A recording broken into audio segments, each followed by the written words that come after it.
This is a Stock Trading Reality Podcast, episode 46. On that closing statement, my account value was seven figures, over seven figures. And then March 31st, quarter statement, which was 3 months later and my birthday, my statement was negative $20,000. This is the Stock Trading Reality Podcast, where you get to see the realistic side of a trader's journey. Get inspired and stay motivated by everyday normal people who are currently on their journey to trading success. And this is your host. He ate lunch every day in high school with a current NFL player, Clay Trader. Yeah, just in case you maybe think I'm pulling this out of thin air, Brandon Fields is his name, and he's a punter in the NFL. And yeah, he was in my graduating class. I played football in high school. So it was kind of cool because I was one of the gunners, meaning I was one of the people that stood way out and ran down the field when he would kick it. So he'd kick the ball like 3 miles up into the air, and we just got to run down there and just destroy people. So it was a good situation to be in for a gunner position like myself. And then he also did our kickoffs, and multiple times he kicked it through the uprights and stuff from the normal kickoff area. It was funny though, the one time, I don't know why I remember. It wasn't him kicking off. We put in the backup. So the other team actually got to return the ball. And they returned it like 60 yards because none of us, I think, knew what we were doing because we always just assumed that, all right, it's going to be a touchback. He'll kick it out of the back of the end zone. So it was cool to be a part of that because, I mean, like I said, he truly could boot the ball. He went to Michigan State, got All-American, all that sort of stuff. So like I said, if you don't believe me, you can go there. And that's a quick way to figure out what high school I went to also, because that I'm sure will be, on the Wikipedia page or whatever. So, but yeah, I haven't talked to him since, but ate lunch with him every day my senior year. So, Ches, do you know any professional athletes or anything through your high school career? I do. I didn't actually eat lunch with him every day, but I knew of him. We'd see him outside of school here and there. But his name's TJ McFarland. He's actually the pitcher for the Baltimore Orioles. And I went to high school with him, graduated same year as me. But yeah, it's kind of crazy to see that, we could see them in kind of the everyday environment of, school back in the day. And then now, Right. he's making $500,000 pitching for, a professional baseball team. So it's kind of crazy to see people reach those heights. It's pretty cool. Yeah, it is. It's pretty wild. And here we are on a podcast. So we've made it to, I think we're at the peak of the mountain, I think. We're hosts of a podcast. Doesn't that put us in the elite of the elite? Yeah, but I don't get paid $500,000 to. That's a valid point. Yet. That's the thing. I'm gonna that's start the raising my attitude we rates want. here. Yeah. Good job. That's the attitude we want. Well, we better get to the podcast. Today we are speaking with Michael. He goes by MR in the chat room and has a little Ninja Turtle avatar. So for those of you that are members and hang around in the chat room, hopefully that rings a bell because he's pretty active. He's put himself in an elite club. There's been one other person, Patty, who has had a 2-part episode. So that's what we're going to do here. He was talking, and Ches and I were talking on Skype, and I'm like, this is good stuff. I don't want to cut him off. And Ches is like, no, I agree. This is all good. So we decided, you know what? Let's just see where the conversation goes. And if we need to break it up into 2 parts, then that's what we'll do. And that is what we are going to do. So it's a 2-parter. This will be part number 1. And you'll see that he's been in the market for, pretty much about 30 years now. And to offer a little teaser, had seven figures go down to a lot less than 7 figures. And I'll just leave it at that. But that was really kind of just the start of things. And now he's in a kind of a world's difference of where he started. But it truly is a good interview in terms of somebody that's been around for a while and then offers lots of bits of nuggets of wisdom. So let's hop right in and listen to part number 1. Okay, I lied. We're going to get to the interview in a second, but the way things are structured is we record these interviews well ahead of when they're actually published, so that leaves a window of time. And within this window of time for MR, a lot has actually happened, and I want to direct your attention to a few different things because I'm sure the interview in and of itself I already know is going to be very inspiring, but a couple of notes. Since the interview, MR has actually had a day where he's traded futures, which is where you're going to see this whole journey go, but where he made $51,000 in a single day, all verified. He sent me screenshots, all that sort of good stuff. So if you're interested in reading all about how that trade went down and all that good stuff, we'll put a show or link in the show notes to that trade. And also along with that, we put together a futures trading post where it explains what futures are, how they work, how they operate, and all that sort of stuff. Again, we'll put a link in the show notes to that blog article. It's just one of these epic long things that explains all about futures because, again, I know when people read about the $51,000 trade, hear the interview, it's going to get a lot of people excited. A lot of people are excited in the chat room about it. So we wanted to put together something like that. But a fair warning, futures are not for people that just, hey, wake up one morning and I'm going to trade futures. There's a lot that goes into it. Mainly charts, which is what we teach. You have to have some sort of system to know how to manage risk, how to determine what you think the price action is going to do, all that sort of stuff. If you treat futures like a casino, it'll take your money in the blink of an eye, and I'm not trying to be dramatic. It literally will. So there's my little warning. Yeah, we're trying to get some people interested in futures, but that comes with a big but. You better have some sort of system, and I'm not saying it has to be charts, but you better have some sort of tool to be able to manage risk and all that sort of good stuff, because without risk management, like I said, futures will take your lunch with no remorse. So now let's get to the interview. Well, hey, Mr. Ninja Turtle, welcome to the show. Thank you for having me. It's good to finally have you on. You've been a member for a while, and the one thing I remember and always envision when I hear MR is Ninja Turtle and Leonardo. He's got as an avatar in the chat room the little cartoon of the Ninja Turtle, the blue guy for you Ninja Turtle fans. So obviously that is Leonardo. So that's kind of how I always just picture him. That's why I always get on members when I show up and don't have an avatar. I'm like, just get an avatar. That's how my mind works. Is I'm very visual, so I like to just see pictures. So thank you for taking some time out of your Friday afternoon. So we'll just start at the beginning. What got you interested in the market? How did you hear about it? And then we'll kind of just see wherever the wind takes us. All right. So, jeez. I started to wonder how my parents, who were all blue collar, I come from a divorced family, and I had two sets of parents, and all of them worked for a major utility company. So I came from a blue collar family, and at the age of 22, they were all bought out from this company and all retired and basically didn't have to work for the rest of their lives. So I started wondering, wow, that sounds like a good plan. How are they doing this? So they kind of explained it to me, but to backtrack a little bit, while I was in college as well, I worked in a nightclub. And the guy who owned the nightclub. You weren't a stripper or anything, were you? No. Okay, I just was want a to make sure. bartender. I started as a bar back. Sorry, I couldn't resist. Ches is just like, come on. But I couldn't resist. It's right. Friday. I mean, come on. Cut me some slack, Ches. All right, sorry to interrupt. I'm a child. I'm sorry.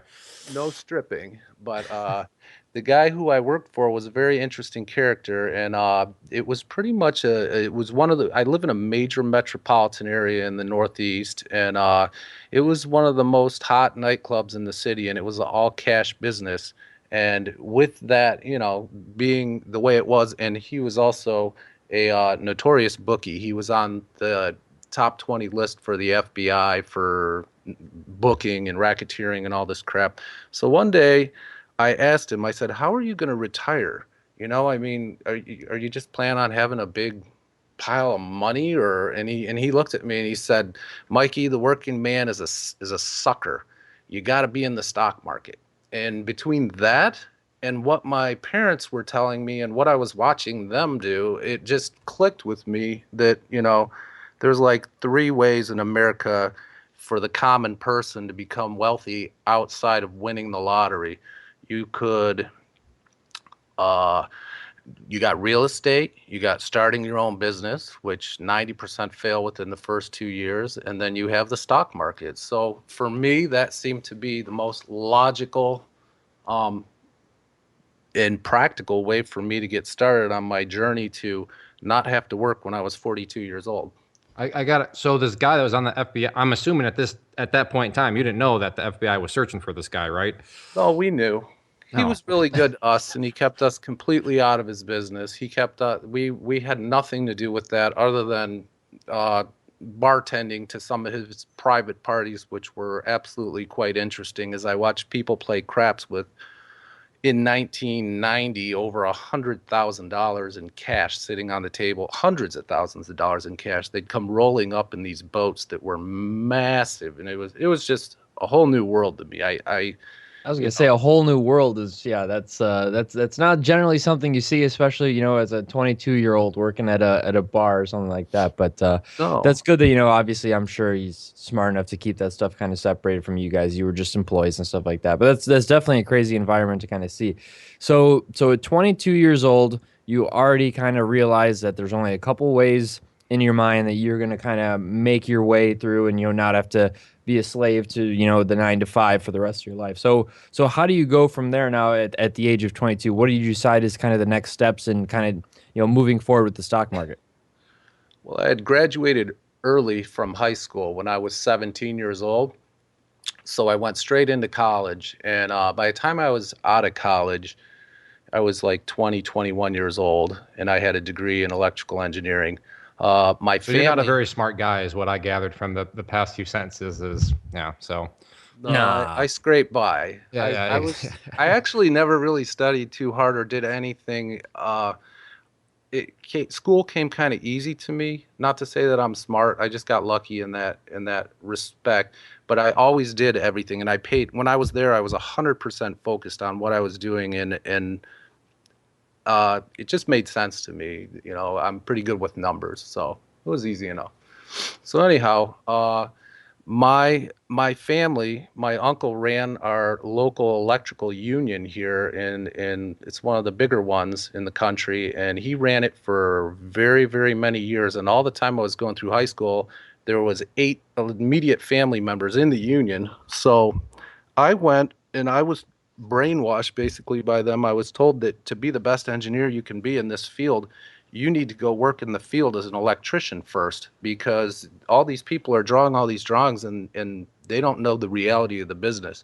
So I went into the electricians union, and I went through my apprenticeship, and I worked with my hands. And after my 5-year apprenticeship, I eventually worked myself into the office as an engineer, and yada yada, ran humongous big jobs and so on and so forth. But during that time, I saved a ton of money. I'm very frugal at the point. I still lived like I was in college, even though I was working my butt off. My brother, who drew comic books and worked for Sony and this and that, he would fly back and forth to Los Angeles to live. So we had a place and we split the rent. So basically I was making a good income. I would say probably in, let's put a year to it, early 90s to mid 90s. I was making $80,000 to $100,000 a year. And not in the beginning of my apprenticeship, but towards the end of it and into my actual engineering portion of it. And I had $125 a month rent. I had a car that was paid for. Money was just piling up in my bank account. yeah, I got to comment on that because I love personal finances. And yeah, that's awesome. You made a bunch of money, but you already now, I mean, you were still living like you were some broke college kid. So when you make good income, but income is only as good as, how much you spend. But you were, That's like you said, right. you're frugal. So, I mean, you can make $150,000, but if you go buy a Lamborghini, well, who cares about your $150,000 income? Yep. That car payment's going to eat away at it every month. So I know that really doesn't have anything to do with trading, but good. Yeah, that's No, but people just need to realize that is, I don't Yeah. care how much you make. Show me how much you spend because that's going to dictate how much money you can save. So mini rant over. Sorry, go for it. No, you're 100% correct, Clay. Around the same time, I was still with my goals of what am I going to do with this money? How am I going to get rich? I read a book called The Millionaire Next Door, which talks about exactly what you're talking about, how the guy on the street with the beat up pickup truck with all the paint cans and everything in the back is usually the richer guy because everybody else is trying to impress you with their BMWs. And so what you're saying has 100% truth to it. So anyways, where were we? You were I had piling up money. cash because you're Yep. living like a broke kid, but making good money. So I'm excited to hear where this goes. So about the time when I had quit bartending and actually moved into my field of work in the electrical industry, I had met obviously a ton of people, and there were these. There was this particular barmaid. I had I thought she was pretty nice person, and I went to. I was single at the time, and I thought about her, so I gave her a call to see if maybe we could go out or something. So as fate would have it, she worked at a brokerage house, and she ended up hooking me up with this guy named John at Morgan Stanley Dean Witter, who was a very smart man. He was very wealthy, and he headed the entire branch for like northeastern area of the country. He was a smart guy.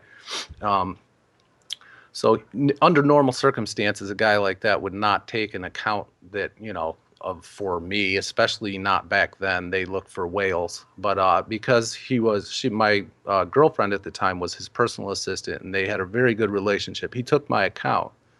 So that was how I first got into it. And then from there, I really knew nothing about the stock market other than you could retire early, and that was good enough for me at that point in time.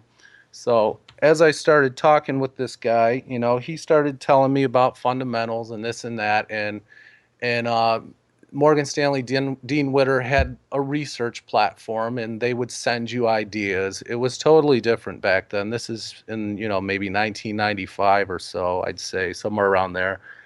It wasn't like it is now, where everybody has instant access to information. There was no such thing. This stuff trickled down to you, and they gave you what you wanted, what they wanted you to know. I was going to say Yeah. the dissemination was a lot different back then than it is kind of now with that instant access type stuff. Completely. Yeah, it's crazy to think about. So, Yeah. so they're passing on this information to you now. And is he kind of personally helping you with kind of maybe learning some of these fundamentals, or is this just another Ninja Turtle MR, going out of his way, learning how to do fundamentals himself because he's a super smart guy? Which one is it?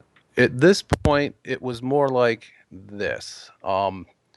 He actually was smart enough to know. He actually tried to decline taking my account because he was smart enough to know what was going to happen before it even happened. Because I was a young, arrogant kid with money, and I thought I was going to be an instant millionaire, and he tried to talk me out of it, but ultimately I said, okay, we'll do it your way, and he started giving me. He was a very conservative man, and here I am, a 25-year-old kid or whatever, and I got money in my pocket, and I wanna conquer the world. So he got me into the fundamentals of Coke, and I think my first stock purchase was Disney, Coke, and Morgan Stanley Dean Witter. Those were my first three. Now, you got to remember, at this time in the market's history, it was probably the greatest bull market that, unless something comes up that we don't see, but it's the greatest bull market that you and I will ever be alive for.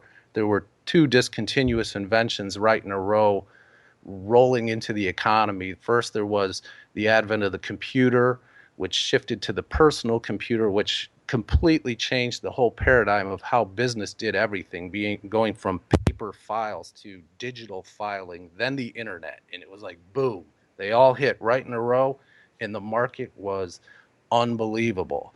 So here I am with my shares of Disney, Coke, and Morgan Stanley Dean Witter. And at this time, CNBC was just starting to get going.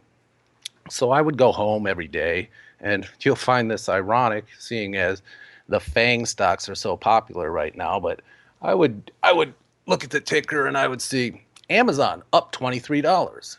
Next day, Amazon up $15. And it seemed like all these stocks were just going ballistic because they were going ballistic. And here I am looking at my account, basically watching the paint dry and falling asleep. So I didn't think that this was my style of investing. So I don't know if you want me to keep going or if you had something. Well, so no, that's super interesting. So that wasn't your style of investing. Well, so did you do something about it, or did you just Yeah. keep going with it? Okay, so what did you do about it then? So, I would talk to my girlfriend and she'd be like, "Well, if you don't like being with John, he did you a favor and he took your account when you're not his normal type of client and this, typical." She was correct. I should be polite to this man. But at the same time, I had to be true to myself. So she had another friend who had left the office and went to Merrill Lynch, and her name was Lori, and she was young, and she was more my style. She wanted to party in the market. So I took 20 grand and I went over there, and which was not a humongous portion of my account, but I had a buddy who back in those days they had what they called Dellionaires because Michael Dell ran that company like there was no tomorrow, and every year for I want to say 5 years in a row it went up like 270%. And he took $20,000 to his account with Lori, and he made over $2.5 million in the first 2 years. All he kept buying was leaps and shares, and every time the leaps would come into money, he would just purchase the shares on his margin account, and he just kept rolling it till he had this massive position. So that was my goal. That was what I wanted to do, and that was my start with Lori. The How did first it finish with Lori? That's what I'm curious about. So, all right, you got this big kind of a snowball type strategy that your buddy did. So, did you try the snowball with these options? No, what my strategy was I would see Yahoo. At this point in time, if you had a .com on the end of your name, your stock was a ballistic missile going to the moon. America Online, you name it, all these different things were just going to the moon. So my strategy is not unlike the strategy that I employed still employed through the through like after the 2008 crash until this day, up until actually the end of 2014, was I did not want to take the risk involved with buying Pet.com or Amazon.com or Yahoo for that matter, or any of those.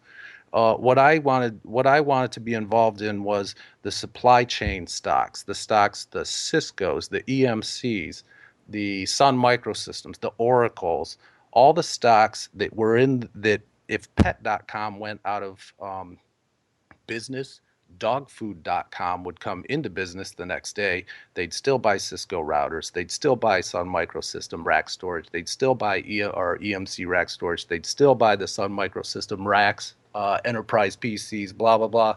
So that was my strategy, and my strategy worked incredibly. I want to jump in here real quick and say that I want the listeners to understand the level of thinking that MR is doing here to kind of, really he's going beyond just seeing like a hot name or something. He's thinking so much further than that, and ways to he's reducing risk before he even puts a trade on based on just pretty much supply chains and kind of demand for these things. So I keep going from there. You're just blowing my mind right now. Yeah, that's good. That was good thinking. It's super obvious after you say it, but I'm like, crap, I don't know if I would ever thought about that until you actually said it. But I would have never thought of that just on my own like that. So keep going. I'm sorry, I had to jump in there. Well, that's where my thought was. And I started buying all those stocks, which now is, Clay would call them our mud stocks. And or, which is funny, Dell, which was a humongous super stock of that era, just bought EMC, which was another super stock. And Dell is a private company. But the mud stocks, today's blue chip stocks, our FANG stocks, will be a mud stock one day. They will all correct on an average of 75% and trade sideways for 10 years. So buyer beware. Amazon has a 900 plus PE. It's not happening. Cisco, which was the largest stock in the world right before the internet bubble burst, had a 68 PE, and it did over 75,000% return in the 90s. So, and real quick for clarification, mud stock, that doesn't mean anything bad. That just means the stock doesn't fluctuate much because it's kind of, Coca-Cola is a mud stock. If you pull up that ticker, you're not going to see any massive swings day in and day out. It's kind of just chugging along. AT&T, a mud stock. You can pull it up. You're not going to see any massive swings. It's just going to kind of be there chopping along. So that's what I mean by mud stock. It's nothing bad. It's just the the personality of kind of how the stock actually trades. So, you know, And that's those stocks, you're right, Clay, except if you pull up a 50-year chart on those stocks or a history of those stocks, you will see that those were the Amazons of their day. That's the history of the market. It always repeats itself. That is what happens to your huge winners. They become a mud stock right. Yep. Yep. or they go out of business. Where were we? So, one of the first stock ideas I had was, believe it or not, Sprint, like on my own, was well, after all the Cisco's and EMCs and all that. But one of the bigger winners that I had was Sprint PCS, which was probably in '97 or so. I want to say they spun off their mobile division from the main mud stock, which was Sprint at that time, and they were the first stock or the first cell phone to have 3G technology to try to build a digital network. And I had a phone for work, and I'd be out in the field, and I'd be like, man, this would be amazing if you could just see all this stock information and stuff on your phone instead of me and this girl Lori, who was my broker. We would speak for about 2 hours a day. I mean, when I was heavily trading, I would constantly be on the phone with this lady. My phone never stopped ringing. So I kind of thought that with this new network they were building, that was the vision that they had, was to bring the internet to your handset. It was in very rudimentary form, but yet it was there. And that idea ended up panning out. I think I bought a ton of it at like $15 to $17 range, and I sold it maybe 8 months later at 130 or something like that. So Yeah, that worked out a little bit. I mean, that was worked kind of out a very decent swing trade there. Yes, so that gave me that really pushed my account really quickly to build up, and then, I mean, we could go on and on. So let me just get to where things went off the track, because that's where everybody probably wants to hear. Then I broke my strategy. See, you always preach to stick to the plan, and like, I have a very different story than most of the people that I've heard. On a lot of them that are in the trading group have been active traders. First they started in penny stocks and this and that, whereas I have more of an investing background. But I always found something I could relate to with everybody, because once you break that plan, you're in big trouble. Yep, perfectly said. As soon as you said you stopped doing the strategy, I'm like, okay, is he rewording this because he doesn't want to admit he broke the plan? Because that's the same exact thing, but you fully admitted you broke your plan. So, all right, Oh no. what happened when you broke the plan? I'm very interested about this part here. So I had a friend, and he's an executive, and he was a supply chain consultant for Fortune 500 companies. Uh-oh. And I can his see it happening already. his brother got out of college, and so I trusted this guy with business stuff, because I'm fairly few years into this. This guy dissects companies' supply chains and tells tells Coca-Cola and Pepsi-Cola how they need to restructure their business to be profitable. So if this guy's telling me something, I'm going to believe it. Who am I? So his brother got a company in a .com company. It was this was getting towards probably the end of 2000, and it was very, very bubblicious, and things were starting to show the signs of a rollover, but yet the market was in, like we are currently, in my opinion, with our FANG stocks, where everybody is going for one last hoorah here and there. And they were going through different sectors. That was the very beginning of biotech. And biotech was on fire while a lot of the bigger stocks were starting to roll. And then there was this sector that came up. It was B2B, business to business online auctions. And there was Commerce One and Ariba. And his brother got a position directly out of college as an executive in Free Markets Incorporated, which was going to be one of their direct competitors. So the next rule I broke was my slow steady wins the race with the supply chain, and now I broke this rule. I'm on a pure internet play. In to be honest, it was because greed. I was not looking at any kind of downside in what kind of plan I would ever have for downside, because to be quite honest, there was no downside. For years the market went in a straight line. I mean, you could not go wrong, and it's great to see that, but it's not realistic, and it does not give you a rounded education, because basically I didn't have an education in the stock market yet. I was just getting lucky and living on luck. And that's what usually happens with bubbles is, anybody, I mean, real estate, you think back to that bubble. I mean, you could have some guy that's never bought a house in his life, but you buy a house, you spend way too much fixing it up, but market appreciation still makes it profitable. So bubbles don't really require skill. I mean, No. anybody can make money in a bubble because everything just keeps going up. So when the bubble popped, kind of what happened, and then where did you go from there? Because I want to kind of start to get more towards kind of where you are now, because we're probably going to take a total 180 for the listeners, because right now we're talking fundamentals and we're in deep thought, and where you are right now is kind of like on a whole different coin. So, but I do want to hear about when the bubble popped. Kind of how did you what was your kind of path to just get on a new path after that?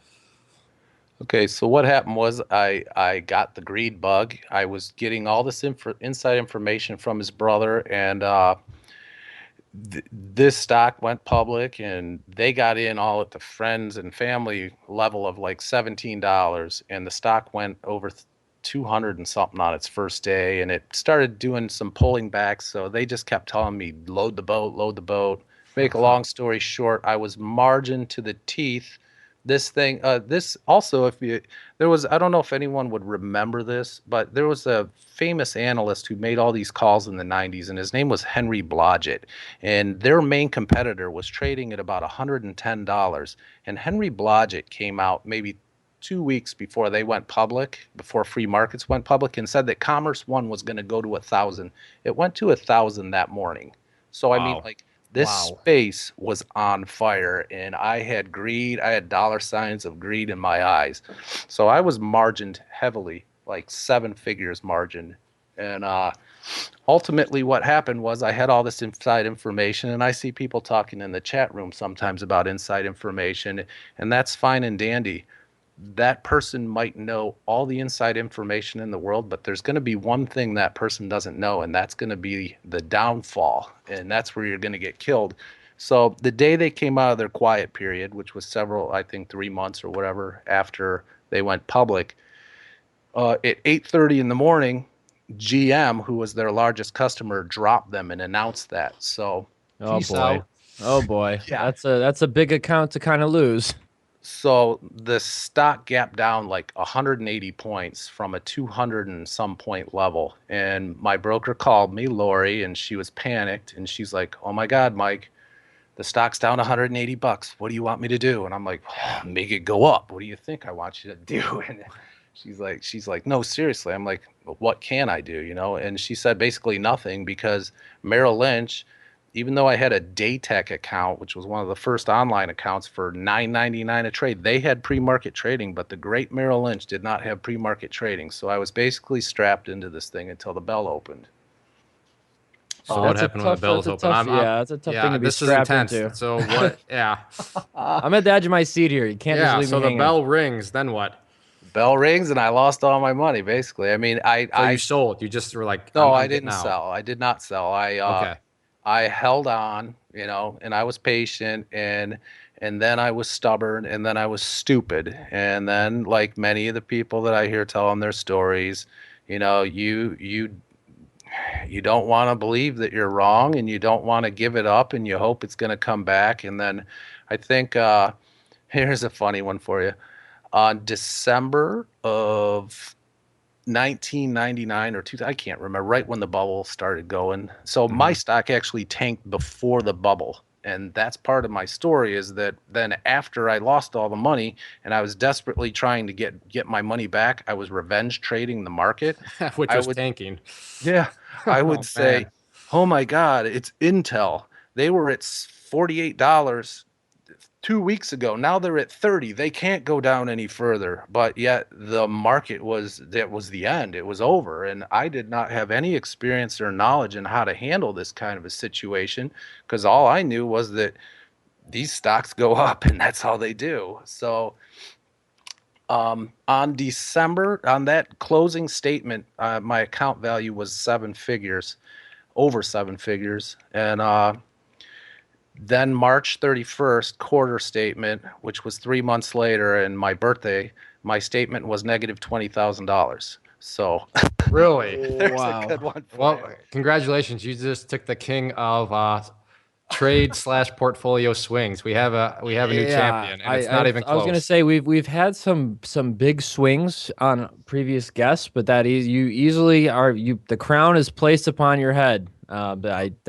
I'm at a loss of words here. So But it's amazing the psychology. It's all the same.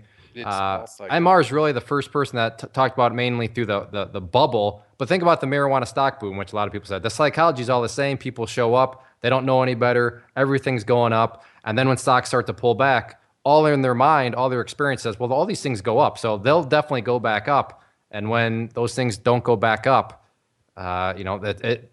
I mean, it's a nasty cycle, but it definitely exists out there. So, but not. I mean, this is just on a whole nother scale in terms of dollar figures. So, uh, I mean, so how did you rebuild from that? I mean, when did you kind of, I had um, margin calls and all that garbage, and I had money to cover to get my account back. And believe it or not, I don't know if this is still in existence today, but because the SEC changed a lot of things in the last few meltdowns, but because my account value was, they had some kind of trailing margin that you could use, because my account value was so high at one point in time in the very recent past, and it was this is like watching KBIO trade. This thing was swinging so violently that it was just up and down. My P&L was revolting. I mean, it was unbelievable. And I was able to, even though I had almost no money, I was still able to put a ton of money on my margin. And I ended up getting the account, revenge trading it up to like 20 grand. Just, I got lucky.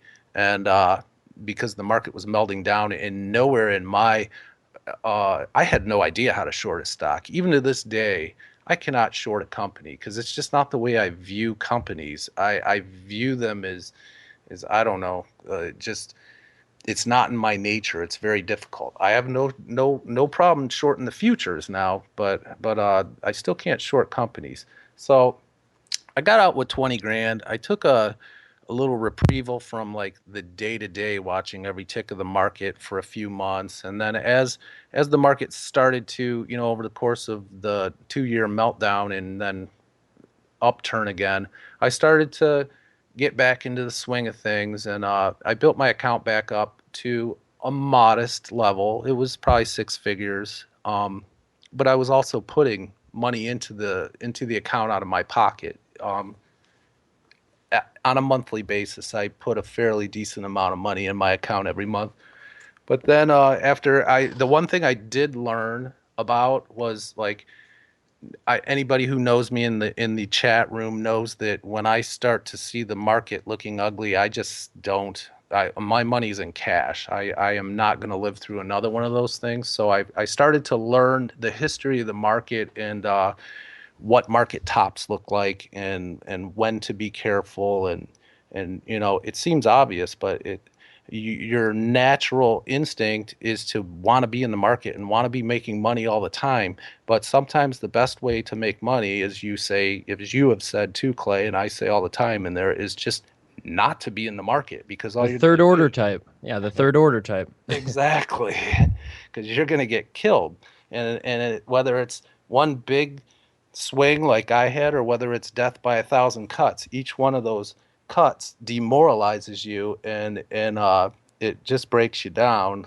Whether it's a lot of money or not, and So So I guess, tying that into, you got to see this collapse kind of firsthand. Not only did you see it, you were kind of, He felt it. I don't want to call you a victim. Yeah, you Yeah. were involved in it. That's just how it went. So at the same time, I think, just looking back at our recent market, we've been on, a 7-year bull run, and I'm not going to take this into our future forecasting, but at the same time, by the dip at the moment is kind of hanging on by a thread. And I think people, like you said, when the market is roaring and, just like real estate or any other bubble, you can just kind of, hop on and just, ride the momentum.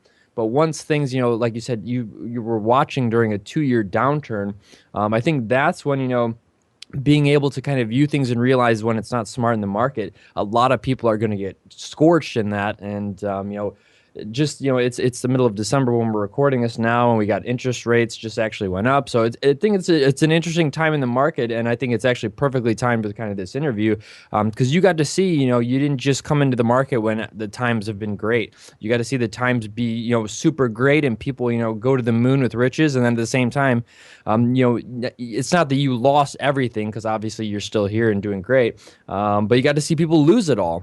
Companies completely go under. So I just think it's really interesting that you've kind of seen a market cycle because you've been involved in the market for so long. I've been in a couple.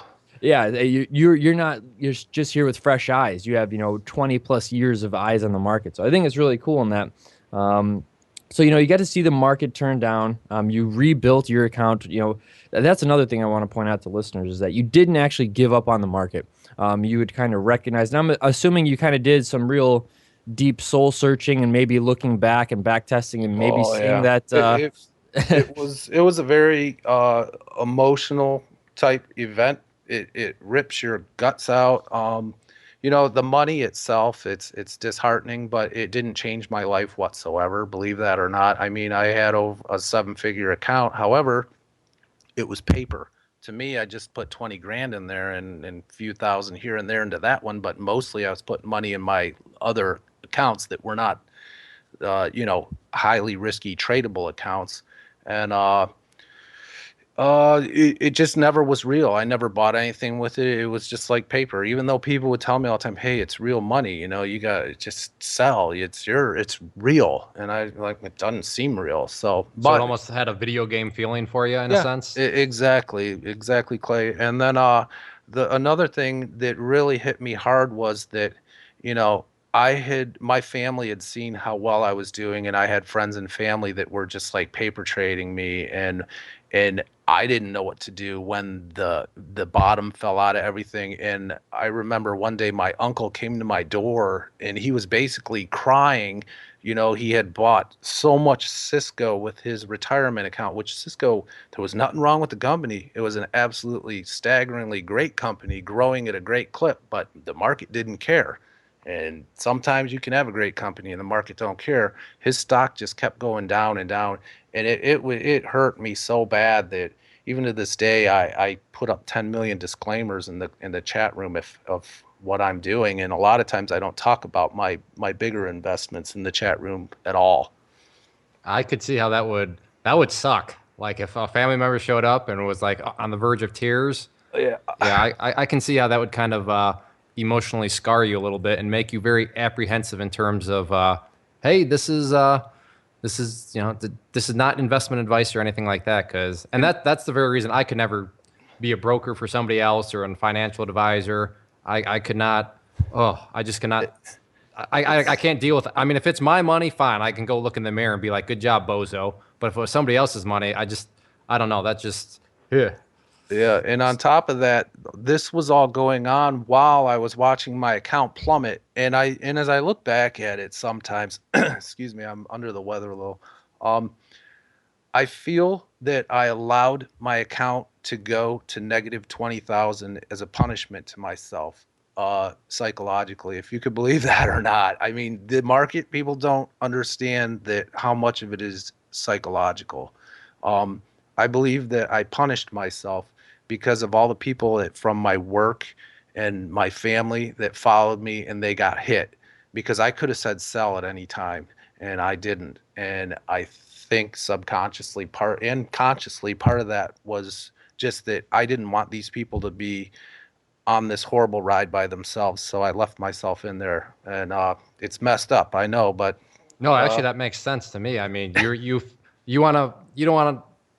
Yeah, it's hard to explain, but you don't want them to feel like they're out on Pain Island all alone. You wanted to roll your boat out and join them on Pain Island. That way, you could at least experience it with them. So but it's don't a human know. brain, you know. I don't know that I wanted to. You didn't consciously want to, I'm But sure. subconsciously, you But must have wanted to When I if you did it, you dissect know. it, when I look at it, through the looking glass into the past, I really believe that was a lot of it. And I remember actually, during the time, kind of punishing myself, and that's pretty much how it went down. So, but anyways, I believe we were talking. Oh, so I lost all the money, and then I built some of my account back up, and Through luck, though, right? I do want to. You did use that word, right? It was basically through luck. through luck, yeah, Okay. Yep. because through luck, I didn't have any other training other than what I had. The only thing I did was I started reading a lot of books and stuff to learn about, the signs of the end. And what I totally missed the crash in '07, '08. I was totally in cash, and I sat through that whole thing. And then when we got through that, and in '09, I saw the opportunity, just like I did with the internet when I saw Apple. And Apple was the superstar stock, and it was changing. It was another discontinuous invention that it changed the face of the way everything was done. Before you had your BlackBerry, then Apple came, and there was BlackBerry, Black what? Right, right. Let me So cut you off real quick, and we'll pick up at Apple in a second. But just for continuity's sake, were you not trading during the whole financial thing? You were in total cash, and so that whole kind of part of your journey, nothing really was going on because you were in cash. Is that pretty I accurate then?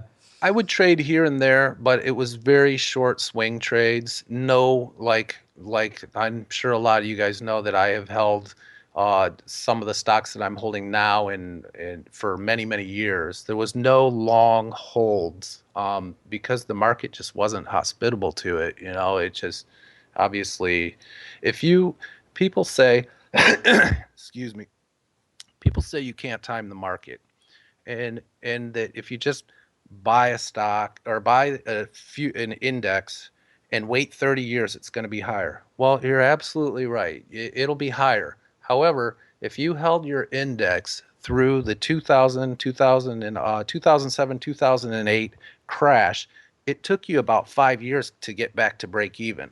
So if you have any idea on how to try to get out when it's starting to show all the signs of the end, you're a lot better off trying to time it at least a little bit. I mean, so I was timing it in and out a little, and very short swings on, there's always tradable rallies even in a bear market. Some of the biggest point gains for single days are when those shorts get their heads squeezed off, and you can Yeah, make the some dead money. cat bounces. Yep, yep. Yep. So So 2009 Apple. Let's go right back because you were making a good point because this is true. It's another kind of revolutionary time within the yep. markets as a whole. So I said, this is my chance. Again, we have a discontinuous invention. I don't want to just play Apple because there's other phones that are starting, other companies. There was Google, another giant comes out with you Android. weren't and going to this and that. load the boat in just one name. You'd learned your lesson. You're spreading Yeah. out, and you see the competition out there. Boom. You're evolved. You're a new man, ready to kind of attack this opportunity you see. I love it. Continue. Sorry, I got to jump in here and there. No problem. So I went back to the old strategy that worked so well, and I went to the supply chain, and I went to the Skyworks, the Avago.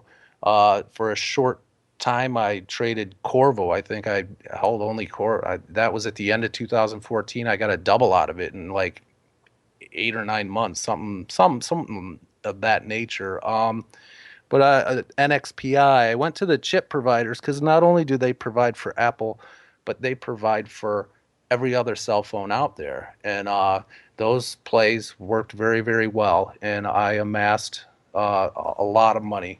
And I got my account back up past where it was in the past. And So you're I talking would back up in 7 digits then? I have an over 7-digit account. Yeah. Okay, so congratulations to you. I mean, that's a kind of a big hill to climb back off of, but yeah, with consistency and keeping the axe to the grindstone. Yeah, well done. Thank you.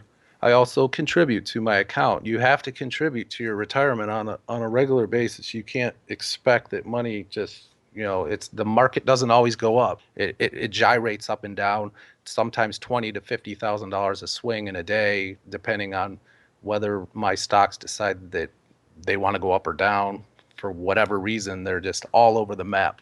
So towards the end of 2014, everything was on fire, and I had hurt my back. It was probably in December, and I ended up, maybe even before that, maybe in November, and I ended up having to be at home, laying on my back, basically taking painkillers forever.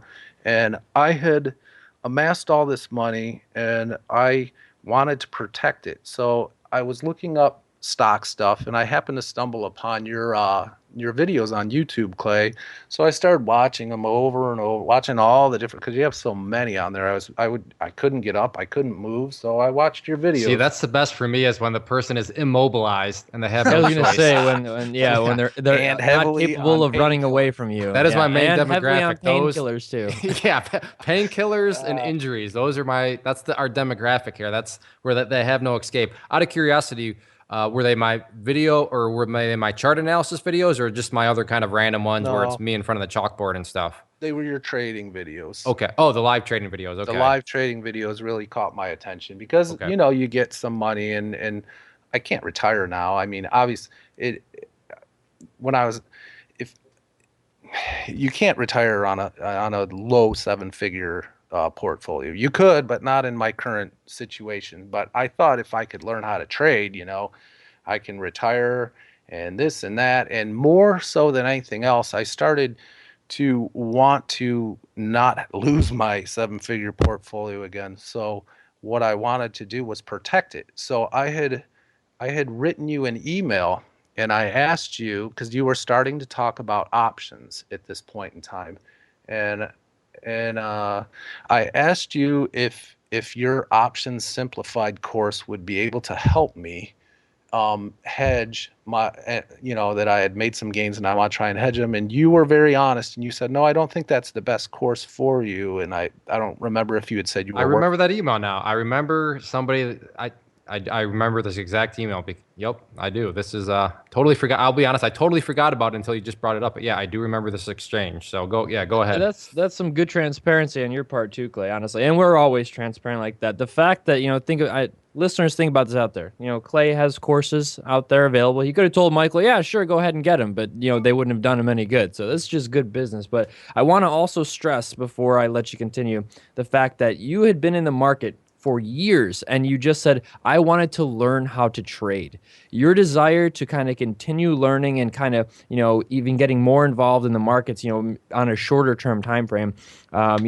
You've been in the markets for 20 years, and you just said word for word that you wanted to learn how to trade. I think the desire to kind of continuously, get educated and kind of improve yourself, and especially, trading as something you're looking for to retire on, you really got to kind of have that drive. So I'm sorry, man. This is just fantastic. Keep going. So you don't get Clay's options course, but you still have had your introduction to Clay.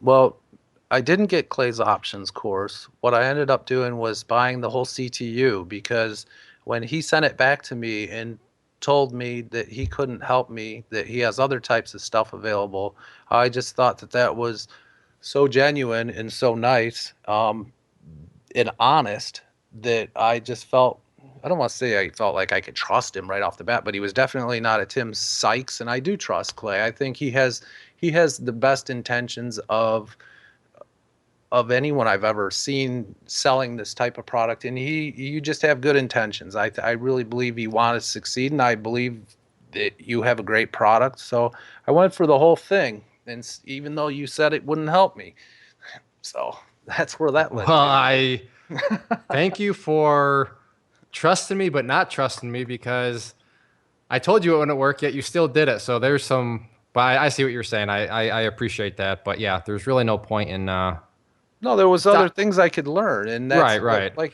Ches just said, there's other things that you can learn your whole life. I mean, I'm still learning every day. I learn something. So there's a lot of people who I learn from in your chat room. There's a lot of people, a lot of things I read and do every day, you know. So I'm curious though. So you sign up for Clay Trader University, and I mean, where do things start to go from there? So then I started watching all your videos, and I watched a lot of videos, and I never went in the chat room. Then one day I stumbled into your chat room, and I started talking about fundamentals, and I was immediately chastised like I had the plague. And that is going to bring this episode to conclusion. So hopefully we left you kind of on a cliffhanger there. That was our intent. So if you're anticipating and kind of bummed out right now, then perfect. We did our job because we're trying to build some suspense into next week. So in order to hear the rest of MR's interview, make sure to come back for episode 47, and you can hear about, the remainder of his journey and, where he goes and where he ends up and then where he currently is right now. So hopefully you enjoyed today's podcast. One final thing before we head off, if you are listening to this at claytrader.com, please go ahead and click that share button, leave us a comment. We do read all those and appreciate any sort of feedback. If you're listening to this on iTunes, then leave us a rating. And, those little things really do go a long way. And it lets us know that you are enjoying these and that, it's worth our time that we spend, putting these together. So like I said, and I've said in the past, little clicks of the mouse like that really do go a long way. So I will see you back for episode 47, where we hear the remainder of MR's journey. This has been the Stock Trading Reality Podcast. Thanks for taking the time to hang out. To learn more about Clay and the Clay Trader community, including the trading team, premium training, and more, visit claytrader.com.